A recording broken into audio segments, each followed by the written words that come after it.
What's happening, folks? Back with another reaction, back with some more Nena. And indeed, this deep dive had fallen off a bit, but Seb sent me an email recently where he mentioned Nena, and it reminded me, wait, I haven't been back to them in a while. Shout out also to Michaela, who's made a couple Nena tunes available.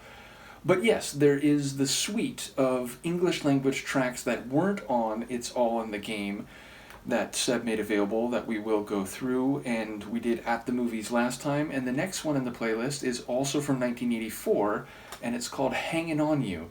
And hangin' is spelled with an apostrophe at the end rather than a second G, so there's a bit of a everyday speech quality to it. I do wonder here, is the same person who wrote the English versions of their songs for the English language It's All in the Game, are they the person, I forget her name in the moment, but is she also rendering the song here in English, or is it the band themselves? Did they get someone else? Either way, I am curious about that aspect. But the phrase, hanging on you, it could mean different things, right? Like the idea of hanging on someone for support, for stability, that comes to mind, but maybe hanging on to someone who's moving away and is perhaps less engaged than the person who's doing the hanging. That also seems like a possibility. I will try to catch what I can. Let's give it a listen. This is Nena. The track is Hangin' On You, and it's an English language song of theirs from 1984.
what interesting sonic stylings here. Like it starts with a sort of smooth ambient vibe, and then I think it was guitar, but there was this melodic element which sounded like whale song, just these like whale cries, very sonorous, but also with this emotional quality. And I think it was guitar, but either way, I enjoyed that. Now, eventually, it got into what I would maybe call like an 80s like pop rock ballad. Again, I'm not quite sure like how to characterize it, but had a bit of a ballad feel, a bit of a like 80s pop rock feel, and then I don't know, like a third of the way in, like suddenly this kind of bigger, heavier guitar chord layer came in, and that gave it a bit more of a like synth rock kind of feel. But then for the rest of the track, it was in sort of that ballad and ambient soundscape type of mode. So yeah, overall, it definitely had a more like mellow feel than some of the tunes I've heard from them.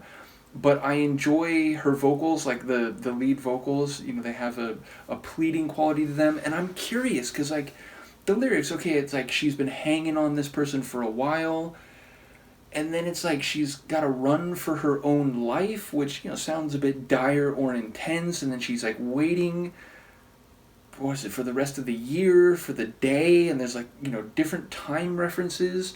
And I was thinking maybe it is this other, like she's trying to pull him in. I'm imagining it as a guy, but like I suppose it could be, you know, just another person of significance. I didn't hear a line that clearly identified it.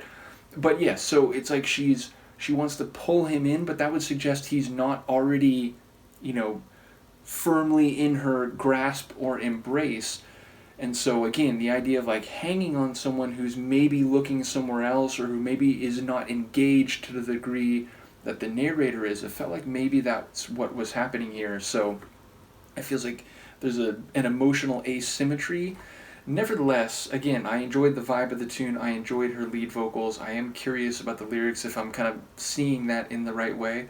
But yeah, another tune that has that, you know, unmistakable 80s sound, but in a very nostalgic way, not in like a, oh, it's so dated, just like, like it's, you know, it reminds me of the music I heard growing up, though as far as I know, I've never heard this before. So very cool, and again, I appreciate Seb reminding me about Nena, so I will try to keep these coming. And yeah, let me know what you think, and I will see you next time. Peace.